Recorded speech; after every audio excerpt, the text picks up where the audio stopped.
My Lords, I rise very briefly to speak in a broad sense and addressing particularly a couple of these amendments, and particularly starting with Amendment 182 and 187, seeking to ensure that all schools and colleges are vape-free and require them to proactively implement policies as such.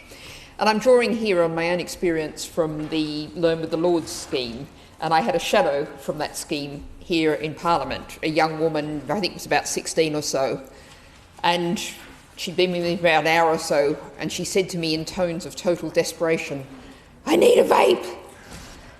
And I must confess that this is not something that's actually within my personal experience of knowledge, and I'm not entirely sure that where I took her it seemed an appropriate place, and I did my best. But I think we have to acknowledge that schools, colleges and other similar institutions are going to be encountering people who have started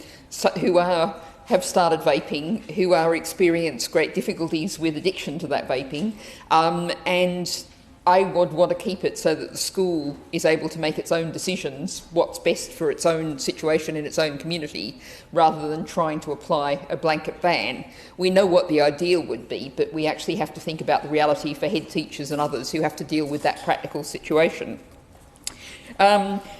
I also want to speak against Amendment 182A, which is an amendment that would allow vaping products in places where it's reasonable to expect that everyone present is over 18.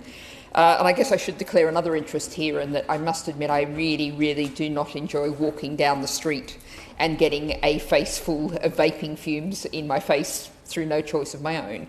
And I think it's many of the pubs, clubs and bars which are likely to be the places that are in this situation, many of them are actually already voluntarily vape-free, and it's not a situation where we want to force them to change the circumstances of what works for their patrons.